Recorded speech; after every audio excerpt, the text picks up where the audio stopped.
Awesome. Good No. afternoon, everyone. Hello, Hey, hello. Thanks everybody for being here and being here promptly and on time.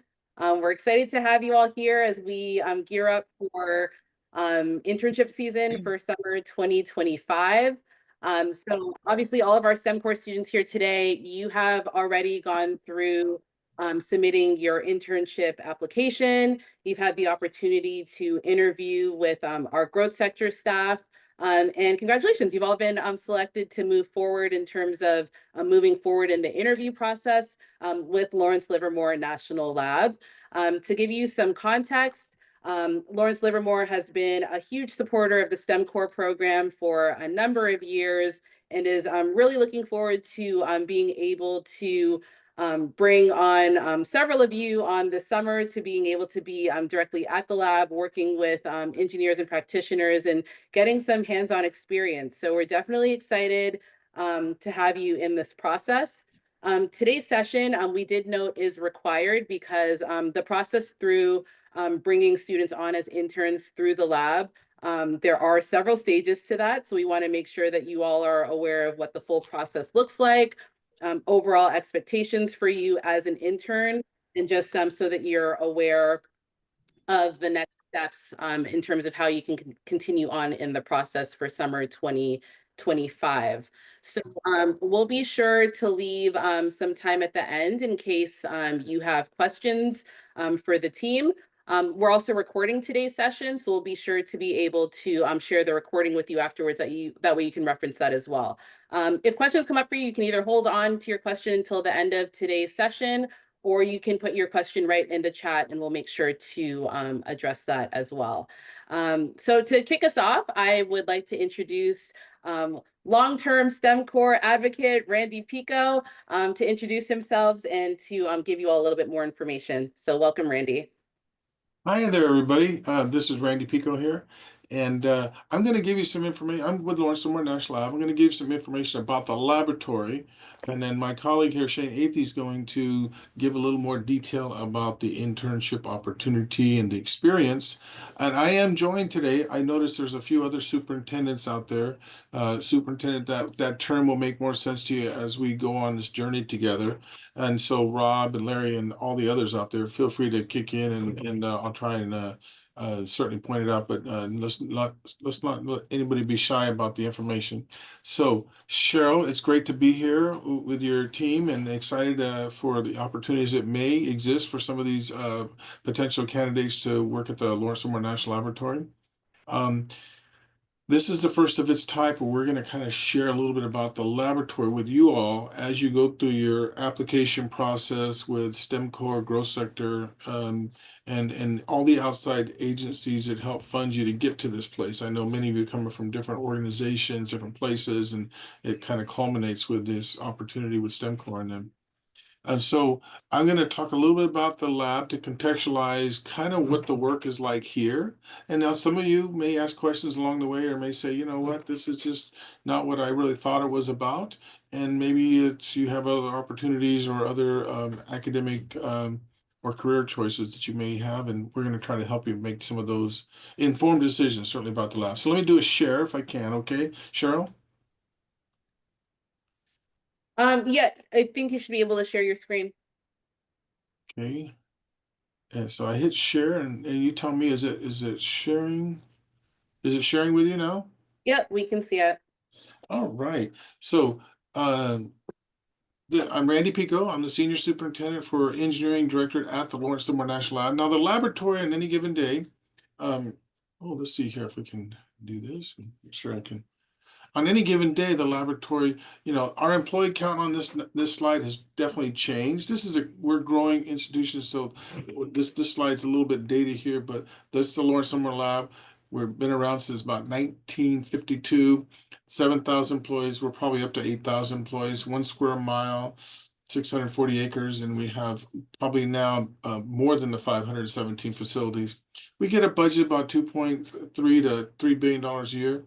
and we are operated by that organization. There's two sites, and I will talk about it because some of our interns do work on the main site here, what we call Site 200, and some work out in a place called Tracy, California, which is 11 miles away from the main Livermore site. But nonetheless, we do have a few there, so I will mention that.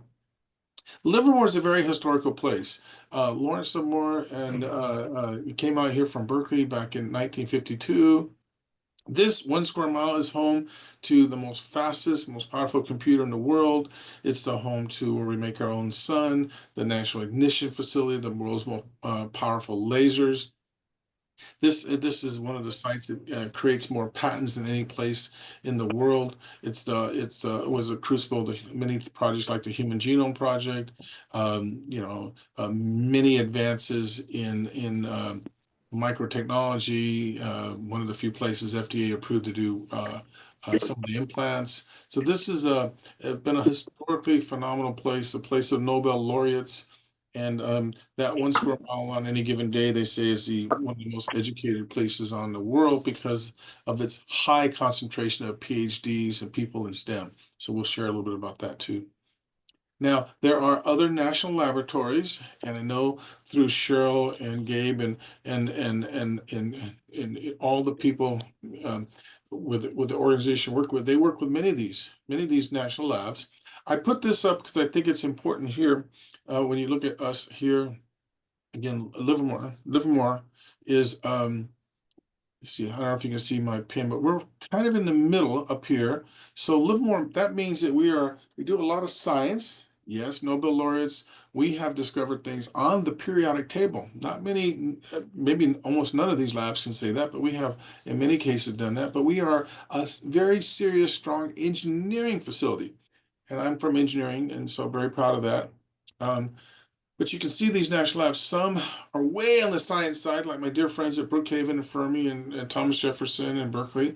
And then some are way on the full engineering side, like Sandia National Lab is almost 100% engineering. Los Alamos, Livermore, you start moving towards the middle Pacific Northwest. But just to see, these are the major national labs. And this is a funny slide. DOE uses this as well. If you count them, there are probably more than 17 there. But it's really talking about those main sites throughout the complex. 3 of them are national security, and the rest of them are basic science. And so that's the national security ones, Livermore, Los Alamos, and Sandia. That's one of the requirements that most of our work done on site here requires U.S. citizenship, or we'll ask you questions about that. Most companies are not allowed to ask those kinds of questions, but those that work with national security, not matter like the 3 of us do, we certainly do that. And certainly when you work at those 3 national labs, oftentimes the career employees will be required to get security clearances and background checks and all the things that go along with being somebody that can be trusted with those very sensitive things on behalf of our nation. Now, what do we do here? Now, when you hear the term stockpile stewardship, this isn't something that you, when you first get here, are going to be doing, but it's in the mission of the laboratory. So when you think of the lab, yes, we have pure science, we have engineering. That's a picture of the National Ignition Facility. Computing, I talked to you about the world's most powerful computers, and we have whole buildings associated with that.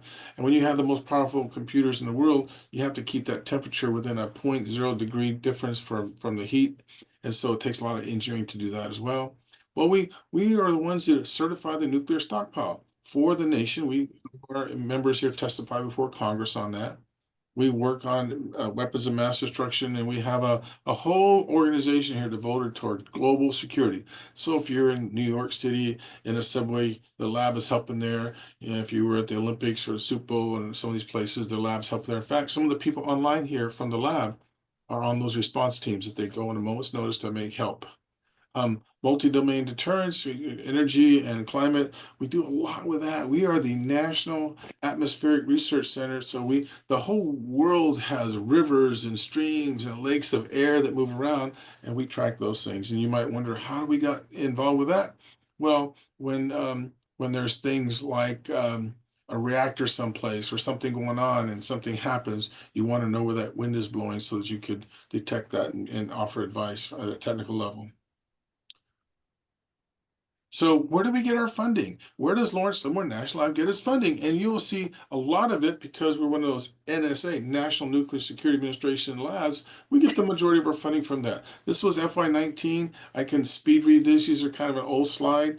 That definitely is. But that's just give you an idea of some of the, I'm just sharing some of these stuff because we're always a year or two behind on where our funding comes from in marketing that.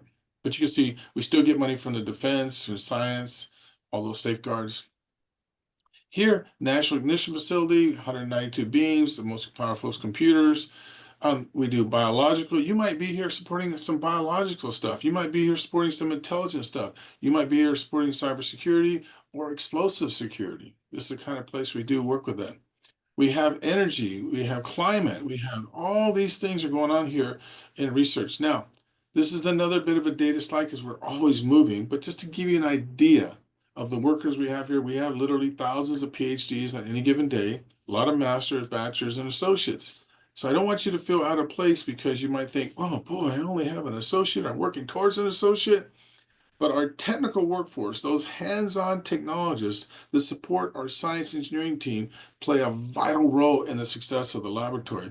I have the honor and pleasure, and I do say that in a good way, of being a functional leader along with these superintendents here that are with me, of managing a workforce that's upwards in excess of 1,200 employees, 1,000 of which are career employees that are those hands-on technologists and associates that are military trained, bachelor's degree or technical trained to do the work here. And hopefully you all will have the opportunity to come here and be mentored by somebody in support of one of these opportunities to learn a little bit, enrich yourself, and hey, it's always a multi-week interview when you get an opportunity to be in an internship. Always consider that looking towards the next part of your career steps. So what is our technical workforce needs are? Advanced manufacturing, Larry Sage is on here, laser vacuum, Rob Campbell's on here, electronic technology, mechanical technology, design drafting. Some of you may be like artists. You may think, oh, I'm really an artist. We have many people that were artists, graphical, and then their mind allows them to design something and build it using some of the most advanced CAD tools in the world. Mechanical technology, electronic technology. I'm a trained electronic technologist. And so these are some of the skills. Now, many of these skills you're not going to be able to get when you're in school at any college. So I don't want you to stress about that because you come here and you're going to learn about vacuum technology, advanced manufacturing, some of these things. So you're getting a foundation in these things. And then you come to the lab to help contextualize it. Take what you learned in school, get some hands-on skills, and hopefully embrace that as a career pathway as your next step. Did I mention if you work at the lab, I happen to be the person who has the honor of signing off on anybody that gets an advanced degree here. And we fund that millions of dollars a year for our workforce the minute you come to work here as a career employee to get advanced degrees and pay for those things. That's what I have. I think if you don't have any questions for me on that, I will unshare that and transition over to Shane. So Shane, do you just start sharing or do I have to step out of this one, Cheryl? Yeah, I think you have to hit end share, Randy. Okay, stop share, and then there it is. But Cheryl, what did I not answer? What can I answer better before we launch into Shane, who has a, what can your friend Randy do to help inspire these folks about the lab? Because when we call them, I don't hope they don't say, "Oh, is this Berkeley?" No, this is Lawrence Livermore National Laboratory, right? Randy, I think one thing for our students to hear a little bit about is I think the lab's overall commitment to students and bringing students back for further opportunities. Maybe if you want to elaborate, we definitely have students who've continued on at the lab, so I think it's always great to hear it directly from the source. Oh, absolutely. The Lawrence Livermore National Lab, all these labs do, they bring in summer students, summer interns, and there's some decoding on that because sometimes you're fortunate to work with somebody like a growth sector, STEM Core, and they help fund you to come here. Other times we would hire people. We get some budgets here to hire some students here ourselves. And we work with a multitude of universities and collaborations and grants and all those things. We're like an academic campus devoted to science and engineering. And on average, we have about 1,000 students a year here, about 700 during the summer, for which hundreds of those are engineering students. And Shane helps facilitate that and make that a very enriching experience for them. But the lab is committed not only to developing and doing our own science, but to helping develop the next generation of STEM people in the community and in the nation. And some of the ways we do that is by providing people the opportunity to come here. Now, you might wonder, oh, does that does that always lead to a career at the lab? Well, the answer could be it has done it in the past, it will do it in the future, and that's all about you and your choices. You come to work at a lab. Now, not all internships are the same. This is research and development. If I took a pie chart, took all the people with degrees in baccalaureates, PhDs, and otherwise, it's less than 1% that get to do R&D. It is. And we do R&D here. We're on the bleeding edge, and almost no two people are doing the same thing here. So those internship experiences are unique to you, to your mentor. When you come here, you be assigned a mentor and work with them. They'll guide you because there's going to be so many opportunities for you to do stuff here. And hopefully that relationship works out well, that when you do graduate, you may want to consider working at the laboratory. We go through our cycles of hiring too. A couple of years ago, we were hiring hundreds of people. I would hire 20 people a week. It's slowed down a little bit right now, but we still are a living organization that's always looking for the next generation of employees here. 60+% of our workforce has been here less than 5 to 6 years because of the changing demographics, not only at the lab, but in the nation, in the workforce area. How'd I do, Cheryl? Perfect. Thank you for that, Randy. Shane, do you want to go into your section? Yes, I will.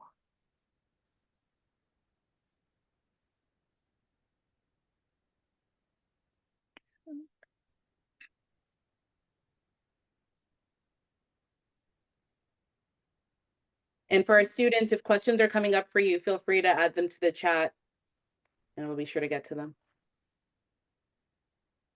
Yeah, and if you have questions too, I don't mind if you just take yourself off mute and ask it. That's totally fine with me.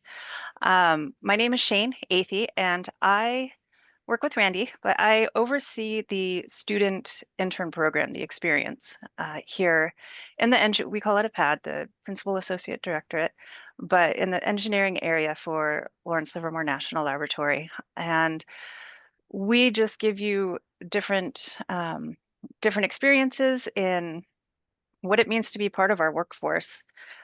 But there is, we'll go back a little bit, but when you are an intern at the lab, there are a lot of experiences we provide. We have presentations, we have workshops, there's different little things we can do that'll train you.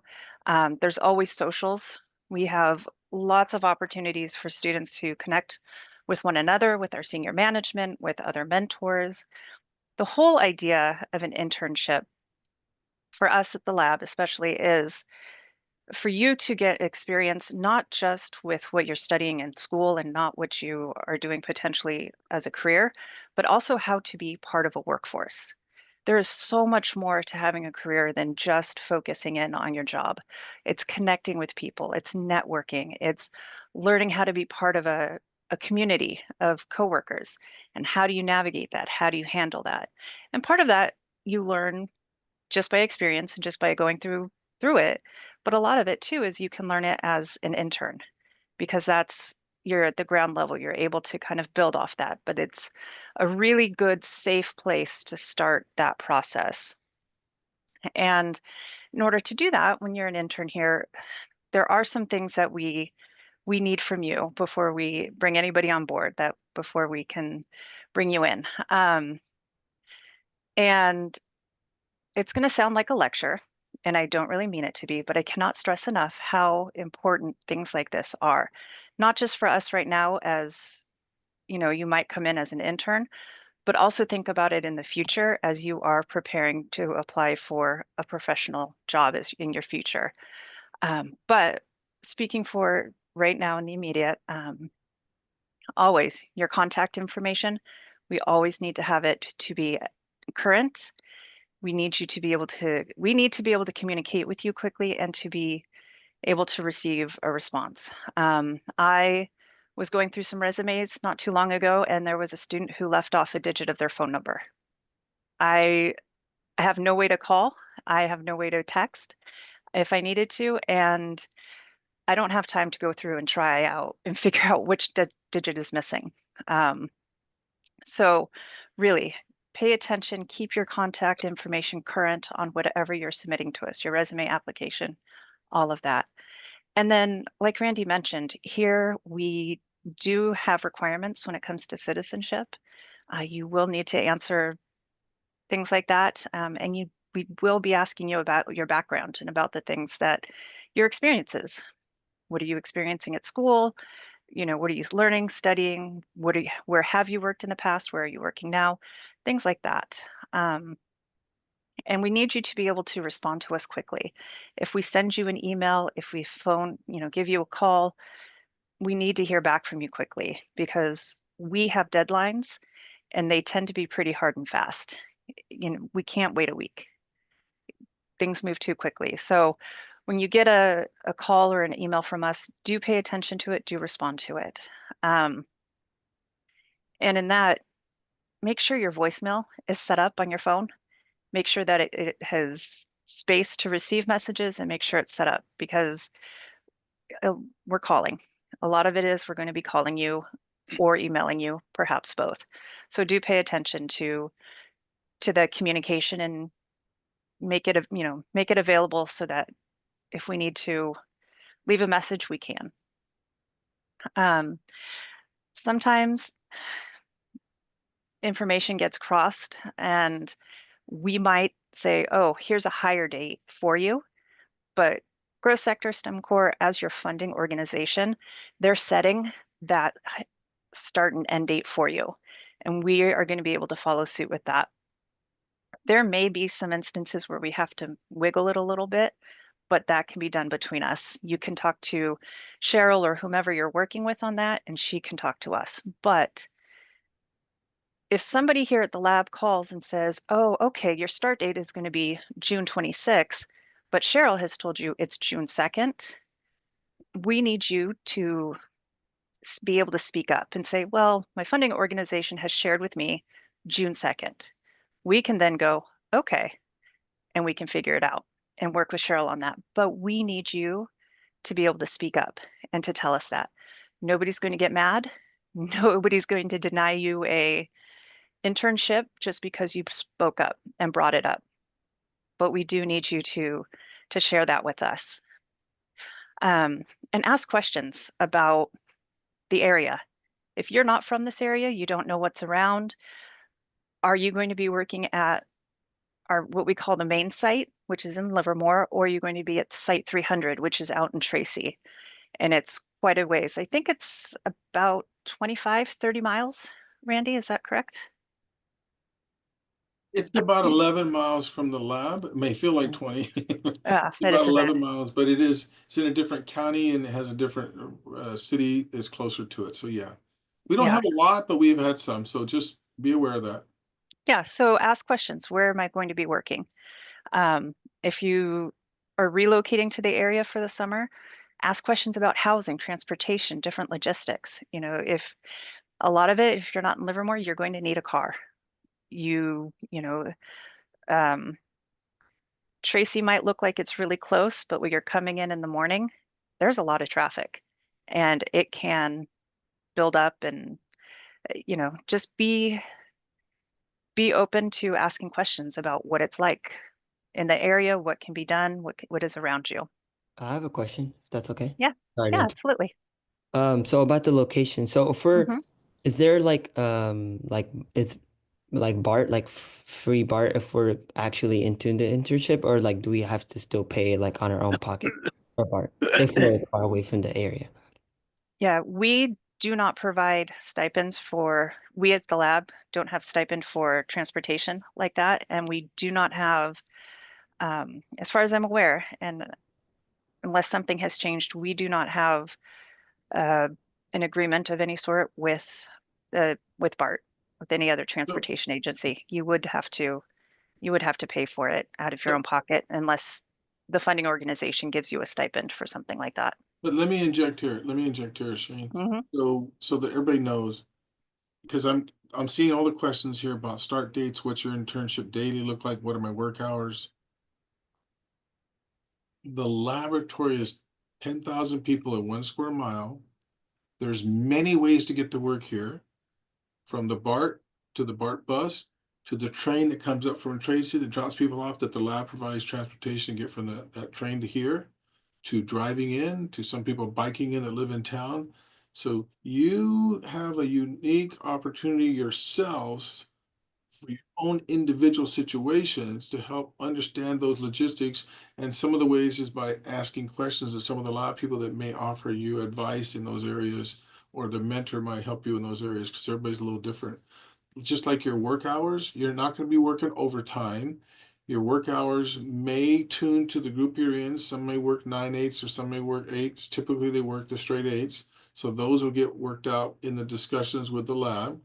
A typical day's work can involve doing the technical work once you get here, checking in, daily work team meeting to find out what everybody's going to do, go to your work, working with your mentor to do many things that Shane's going to have. Shane hasn't even touched on the many things she's going to have for you to do during a day, such as might be a poster presentation, might be going to a talk from a nationally known individual, or going to a social gathering or otherwise. So that day is a little different, and you get to kind of decide what you're going to socially engage with. So there is a lot of moving pieces to this that are occurring for the individual. You're going to know if you're going to be in Tracy beforehand, and you should ask, oh, I don't have a car, I don't have a vehicle, because we had one person last year, they wanted to live in Berkeley and ride a bike to Tracy, and you'd have to be an Olympic athlete to do that, in my opinion. So I could do that once, and that would be it for the rest of my life, probably, Gabe. How about that? Yeah, but quite a bike ride. Randy, I just want to jump in real quick, and Shane, and just say, on behalf of Growth Sector SROM, I appreciate your question. Transportation should not be the barrier to you getting an internship. So please speak up to Growth Sector or to your on-campus student support specialist. And we have worked to find creative solutions, even if that means advancing a few $100s to get you, the money you need to take BART until your first paycheck. So we don't want that. And I think Randy and Shane, I know you guys agree, when Shane says funding organization, that's Growth Sector in this case. So please just speak up. Also, sometimes Growth Sector can work if we know all the interns that are placed at Livermore and send out some emails, who's coming from Oakland and can carpool. So SROM, to answer your question, we don't have all the answers now, but that should not be the barrier to your participation. Now, the other question, Gabe, while you're there, and Shane, your start date. It's important because, like Shane says, you're going to kind of work out a start date with Growth Sector on your funding period. And then I'm not going to try to surprise you in a bad way, but you might get a call from the division who's managing the intake with you. They're going to talk to you about start date. You want to articulate to them. Then you might get a third call from somebody from what's called the ACP office here, who might be asking you for transcripts or other things like that. And they're going to talk start date with you. Let's try to be consistent with all these start dates, because there's specific dates that summer students start at the lab because they go through what's called new employee orientation or otherwise. And there's some training that you have to take. So those dates get coordinated from all these folks. At the crucible of all that, we happen to be fortunate to hear that Vanessa and Jackie are online, because from the AD's perspective, they help with the start dates and logistics of that too. There's a lot going on there, and we all need patience with it, but it's really, it's helpful if the student speaks up and lets us know, hey, we work with Growth Sector, of course, but you have those opportunities. We've had a few instances where people agreed to a start date that was different than their funding date, and then they actually showed up here and said, "Oh, I'm ready to start, but I'm not being paid by my funding organization for another week." That's a problem. We don't want that to happen, so we want to coordinate those things ahead of time. So that part's with you letting us know and us communicating with Growth Sector, so that all the entities that are involved with that hiring, from the superintendent to the superintendent level, division level, to the AD office, to the institutional academic cooperative program office. Thank you, Shane, for that Yep. time. Thanks, Randy. So yeah, and just to kind of follow up on it, I cannot stress enough how important it is for you to speak up and to be proactive. Again, nobody's going to say, well, forget about it then, right? We need you to speak up, to take action, to take ownership of that, because we don't always know. We can communicate with Cheryl if Cheryl's not, aware of conversations you're having with other people here. We can't. It's important for us to be able to coordinate with each other, and I really want you to feel empowered to speak up and to ask the questions and to say, hey, I've received conflicting information. Let me go back and we can figure it out. That's what we do here. We figure things out and we work with you and we help you. Yeah, here's the big thing. I'm going to say something that I hope it's a takeaway moment for you. Everybody on the call here, and it's focused for the students. Last year, we had more than 25,000 students from the finest schools in the nation apply to our jobs to do summer internships here, of which we only picked 700. Can you imagine the phenomenal edge that you all have because you are part of Growth Sector's program to be given an opportunity at the National Lab? You have Sue and Larry and John and Rob, many superintendents on the call right now. We're giving you that extra added window of consideration and working with you because you're part of this growth sector families. If you're from Gallup, New Mexico, anywhere in the country, from the STEM Step 2 programs or otherwise, or the Bay Area Community College, or whatever it is that STEM Core is working with, that's a phenomenal edge for you. So we're really asking you to be proactive with us and work with us, because 25,000 students applied. Not a lot are getting picked. It's very competitive. These are from the finest schools in the nation, if not the world. So just not to be mean, but help us out too. Yes. Thanks, Randy.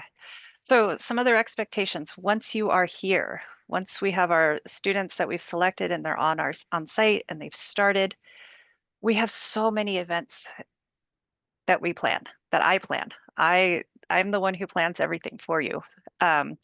We have, like I said, there's lunch, there's a kickoff event, we have a welcome event.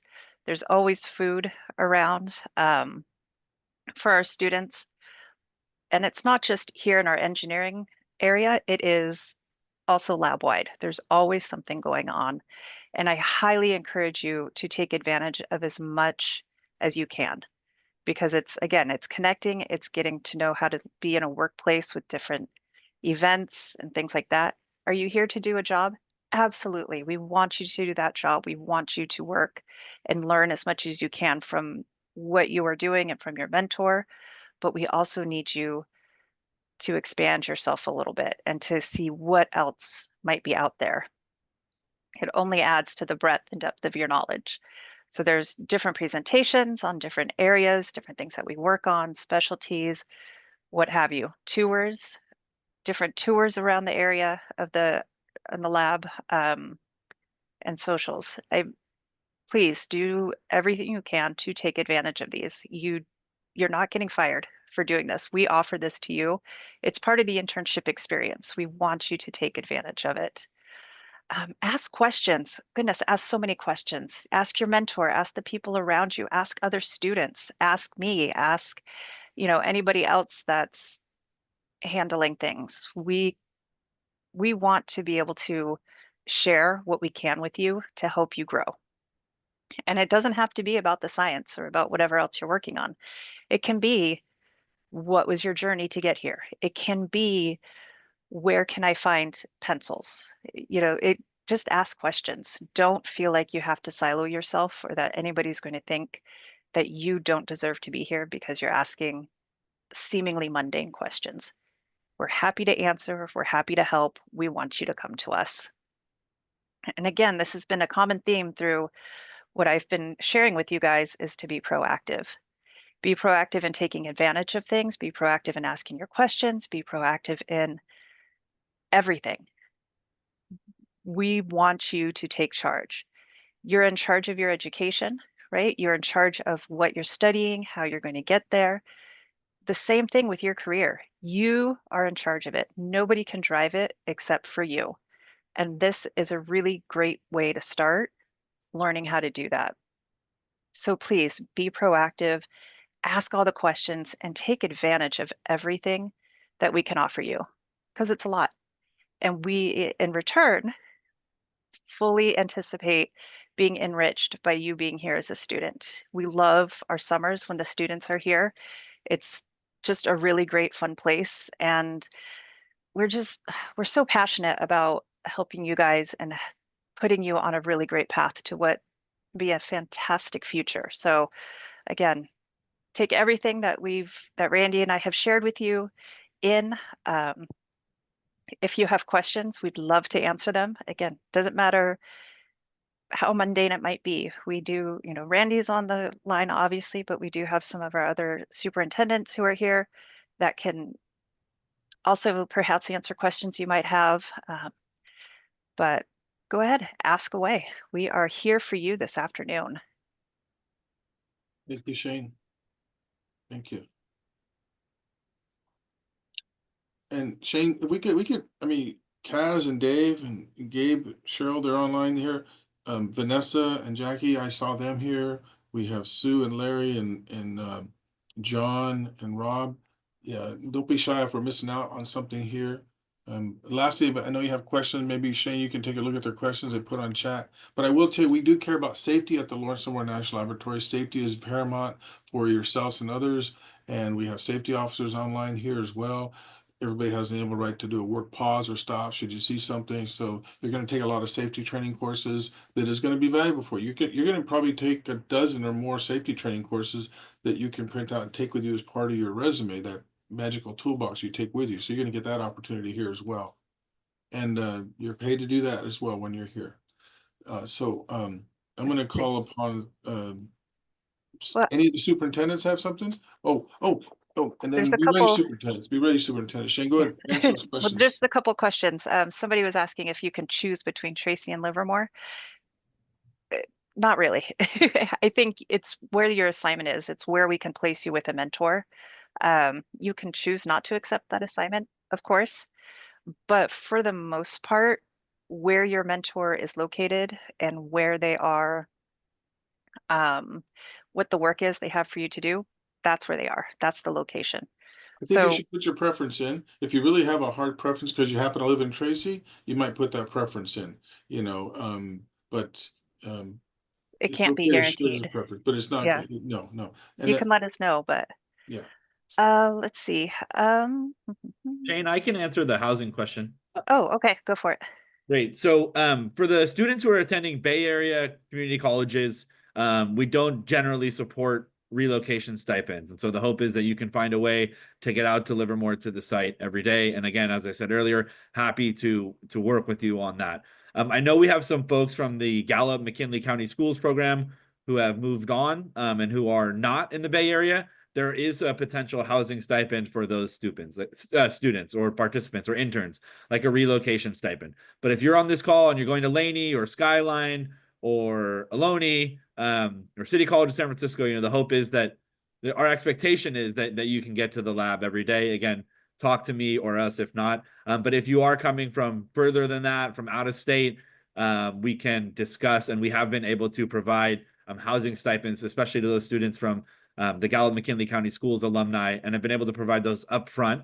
And Shane and Randy and Cheryl, I think many of our students who've had to relocate for the internship often did like an Airbnb in a room for the summer, right? Like a short-term housing rental. So we're happy to work with you on that. And again, provide some of those funds up front. But just to reemphasize, for those students living in the Bay Area, the expectation is that you can get there. And Randy, I think I can answer, everything is in person. Maybe someone would do something for an afternoon at home, but the expectation, all of our placements are in person at the lab. Is that correct?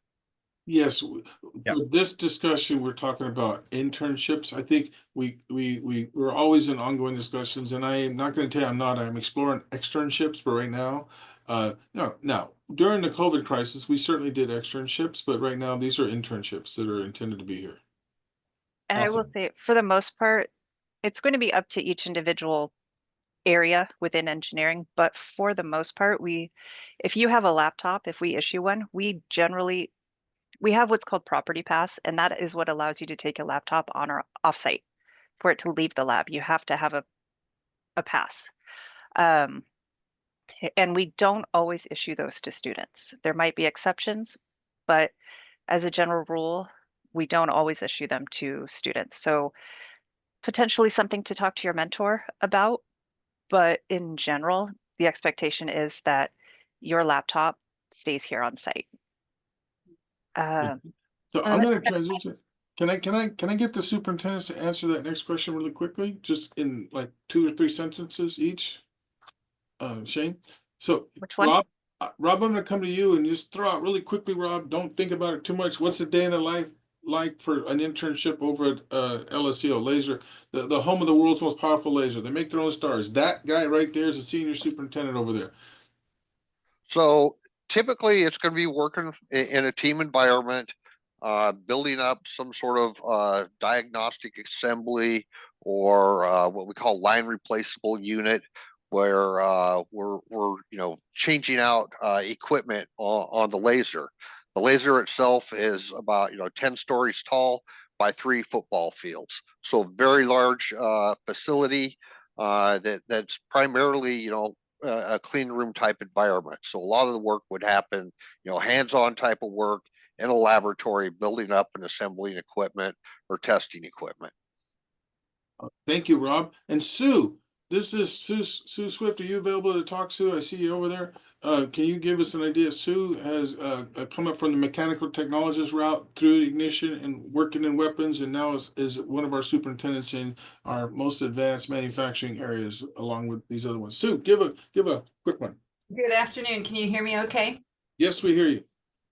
So in the materials engineering division, we have several different sections that we can have interns working in.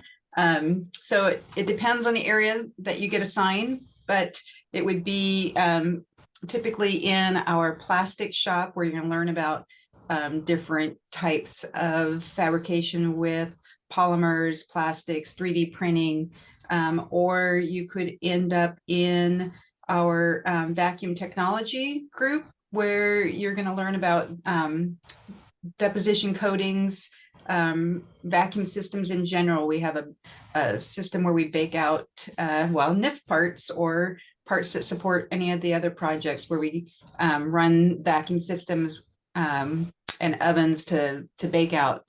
Anyway, that would be all about learning about vacuum systems. Assembly of those systems, operations of those systems. And then I assume Larry is on here, and Larry can talk about manufacturing, but then the other area that we have is our micro nanotechnologies, where you're going to learn about microfab. That's where we do some of the implantable items that Randy had talked about earlier. You'll learn about clean room operations, assembly work.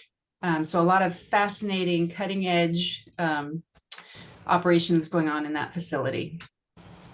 So thank you, Sue. Now, Tyler, I'm going to throw you out there, Tyler. Tyler is one of our newest superintendents, but Tyler, answer the question quickly about what kind of hours somebody would work here as a summer internship, granted that there's no overtime associated with it. Tyler, can you help us with that? Sure. Good afternoon. In the last couple of years having interns, we've been pretty flexible, I guess, but generally start times would be between 7 and 8 a.m., kind of working with your programmatic lead, your mentor. Typically we're doing 5 8-hour days, but I think we have been able to accommodate an alternative work schedule as well. Thank you, Tyler. Cheryl, how'd we do? There's other questions popping up. Shane, are you still able to track those? Are we getting them, or what are we missing? I'm just I see a question that popped up a little bit later, just asking what are things we can do to best prepare for working with the lab. I think from the admin side, like Shane had mentioned, making sure that we are checking our emails and our voicemails and answering calls, because you can't prepare if you don't answer your phone, right? But Yeah. from the lab perspective, anything else that students can be doing to get ready for this experience? I would Now, say also, you think about it, it's a job. It doesn't, you're going to work at Kohl's, you're going to work at, wherever else you might have a job at. But the expectation is, right, you show up prepared in some way. You know where to go, what to do. You show up ready to work, to engage in whatever manner that looks like. But, and again, that all sets up between you and your mentor. That's what you establish your first week here is between you and your mentor is what are the expectations?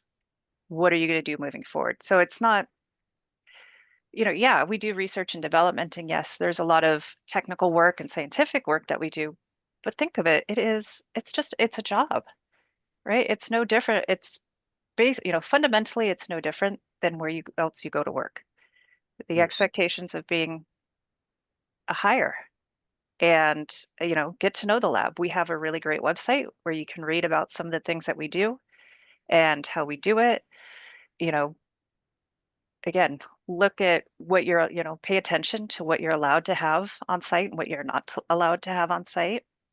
You might not be a direct lab hire, but the expectation is you're still following our rules. you will follow. Yes, some Yeah. rules. So Shane, everything Shane said was spot on. I want to shift it a little different. I'm going to call upon my dear friend, Vanessa. I know Jacqueline, you're out there too. Vanessa, I'm not gonna call upon you, Vanessa, but I want you to hear what I say and feel free to inject. Please do. So one of the things that frustrates some of our student hires is this. I want to be really candid with you because we're all, mature here.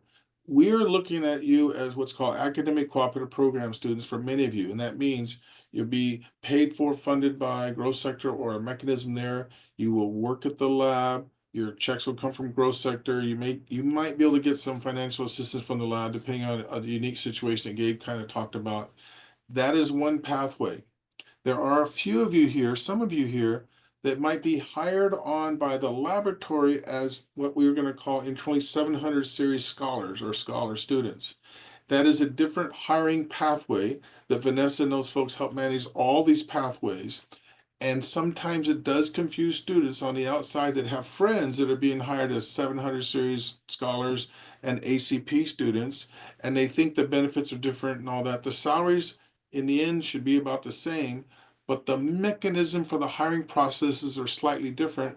And I do not want you to get frustrated because you just have to still answer the phone, answer the email, respond with whatever they're asking. But there's two distinct pathways that people are being hired or potentially be hired that are as interns on this call right now. Vanessa, did I get that kind of close to being right? Are you able to inject there? Hi, Randy. Can you hear me okay? Yes, perfect. Okay. Yes, I think you nailed the gist of some of the complexities about the hiring at the lab as we do have the different mechanisms that we do bring in interns. I think the number one thing for me, from my perspective, is yes, we have these different mechanisms, but at the end of the day, we want everybody to really have a very good experience. We want to be making the best impression that we can make on all of you. We look to the interns as a very important part of our recruiting pipeline. And so we really try not to have you feel anything different necessarily. We want everybody to have a great experience. So I just wanted to kind of emphasize that from my perspective. Really just wanting to make sure that your internship is full of doing rewarding work, but also getting an opportunity to see everything that we have to offer and the different pathways that we have to potentially landing a spot here as a laboratory employee. Yes. I would say there's well over, I wish I had a number for growth sector in particular. The number's probably closer to well past 50, approaching 100 throughout the system, but we have had several employees, summer interns that come through these programs, going back 10 years plus that have been hired as career employees. And as I can say, as a leader by title, if nothing else, that from the Vanessas to Jackie's to Shane to all the superintendents here, we are very passionate about you and this experience and want it to be enriching for you and continue your pathway in STEM like many of us have. Not only STEM, but in support of STEM, right? You may think I'm going to come here and we do have interns at the lab that do administrative stuff, operational stuff in all realms of science and technology. So with that, yes. I know we're running close on time, so Cheryl, how are we doing? Do we miss any key questions? There's Did another you want to ask question. questions directly? Yeah, Yes, there's a really. question down at the bottom about somebody was asking about next steps in terms of interviews, et cetera. So, and Cheryl, you could correct me if I have your timeline wrong, but I believe just by being here in this room, you have gone through interview process already with Cheryl and whomever else at Growth Sector.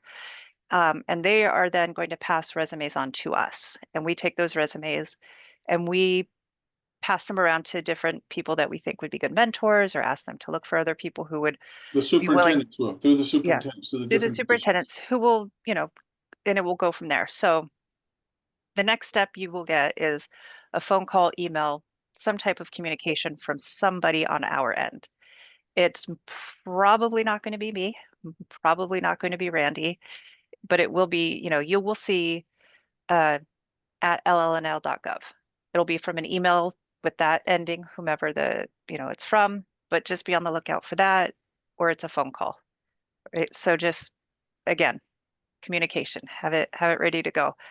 But somebody on our side will be reaching out about next steps and what happens next. And then we'll communicate back to Cheryl and we just go from there. Mhm. I think this goes back to the initial, like this starts like the motion of like being in like this process. So you are going to be contacted by the lab potentially if you're selected by a mentor to interface.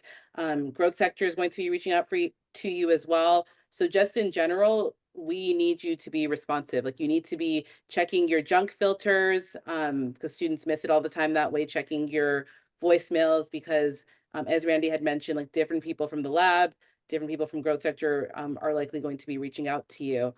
Also to note that students who do end up being selected and going through an onboarding process, you're going to be going through onboarding with specific specifications from the lab, and you're also going to go through onboarding with Growth Sector as well. So just note that you're going to be asked for different things from different people, but we're all communicating. So just making sure that you are responding to each piece of this, because we've had experiences where an intern's been selected, they stopped communication with a certain department, and then they're not able to be onboarded, and they don't have an internship anymore.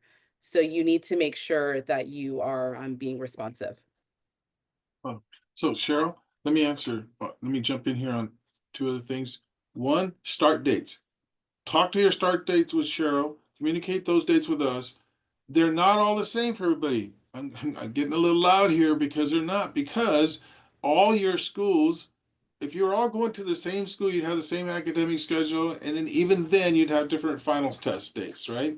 So these start dates are coordinated with you so that you can finish your academic school, your standing, and then perhaps start a week later if you're out of state or wherever, or give yourself some time to start, but not the next day. But you hopefully you don't have a start date that's before you finish your school and it impacts your final exam or something like that. So work with Cheryl on that. So schools and start dates vary a little bit. There's windows here. These internships are typically 8 weeks. Sometimes they can go longer, but they're typically 8 weeks, Cheryl. That's kind of the round number, 8 to 10 weeks or something. But they're not going to be like from now until next year. Some of the students might, if they're local, they might be put on as what's called indeterminate status and stay with us.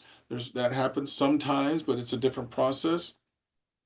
So just remember that those start dates, they can vary according to your academic schedule. We don't want to impact that. We want you to be able to go back to school in a good way and leave school in a good way. That's important for it. The other question about for those returnees, the returnees, I would think you are always contacting your past mentor if you have that relationship and keeping in touch with them. But that doesn't guarantee that mentor might have funding to bring you back in. It doesn't hurt. But the returnees will get those resumes back, will socialize back to the superintendent, so you may get a different experience somewhere else. It's happened We've had people that were returning back, and we said, we have a place for you to go should you want to return back. And then they said, I don't want to go there. I worked there last year. I want to do something new. And then we say, you know what? We might not have something new. We're going to try. But that's what was offered. So that'll be an individual discussion with you and Cheryl and me, perhaps, in a division superintendent. But the intent is, if you were a returnee, we're certainly going to look at you, but there's no guarantees. There's no guarantees, but we are certainly looking at you, and you have that competitive edge over those other 25,000 applicants. Right. I am putting my email in the chat for anybody who might want it. If you have questions, really, truly, feel free to reach out, and we will answer what we can and how we can. But kind of based on what Randy was saying, when it comes to your schedule, when it comes to anything, proactive. I cannot I cannot stress enough how important it is for us to have you to to be proactive, to ask the questions, to reach out to us about things.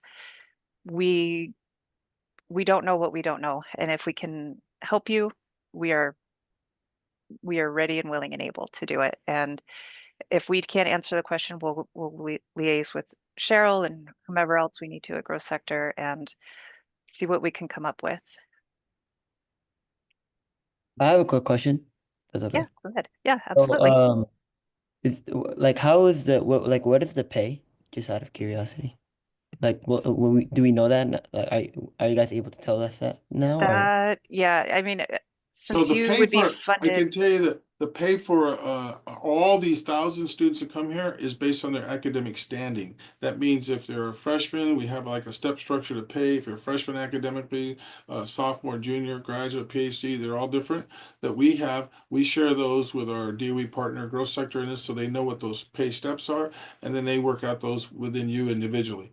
But if you came to the lab and you happen to talk to another student and find out they're making a dollar a nickel more an hour, they're probably at a different academic standing, plus or minus. But we're very specific in those pay based on academic standings here. yeah, And it's very competitive. It's a very good. Typically, we hear it's a very good salary for interns. I mean, Gabe, I'll let you address. I think we can say it's definitely minimum $20 an hour for all of our internships at all sites, and maybe a little bit more than that for the Livermore placements. Yeah, all the information, if you are selected for a placement, all of the information in terms of your wage, if you're going to be getting a housing stipend, like all of that comes in your official offer letter that you'll get from Growth Sector. So you'll have all of that to review before you actually accept any position. And I threw my email in the chat. I just want to emphasize what Shane and Randy have been saying. If you're not sure, you haven't heard anything, speak up. Please reach out either to your on-campus student support specialist. So I see some Laney folks here that can talk to Shawol. If you're at Ohlone, you're welcome to reach out to Alex or to Growth Sector directly. I know there's some City College students or can talk to me, or the Gallup McKinley students can reach out to Ivana. You all should have someone, the person who told you about the internship or interviewed. We're all happy to help. If you haven't, you need to stay active. There are deadlines that need to be met. So please be responsive. I see Leilani asking if you can send an updated resume. Yes, today. Because they're going out. The motion is starting in terms of this process. So if you have a last minute change that you want to send to us, send it immediately, because resumes will be going out to the lab. Hey, Cheryl, in the last seconds, I definitely want to thank Kaz and Dave and Gabe and you, the leaders, for this. To see Kaz and Dave on the line here. I really think that's I'm impressed, and I'm humbled, because they're the leaders of a national organization along with you and Gabe that help make a lot of impact for these students. So we thank you from the Livermore perspective. And I want to thank my colleagues, Vanessa, Jackie, certainly Shane, and all the superintendents for being online here. I really appreciate their support. Likewise. Thank you, Randy. Thank you, Shane, and the full team. For our students, this session is recorded, so we'll send out a recording of today's session. And please follow up with us with any questions in the interim. Good luck. We're excited for the process. Thank you, everybody. Great. Thank you for coordinating, Cheryl. Thank you, everyone.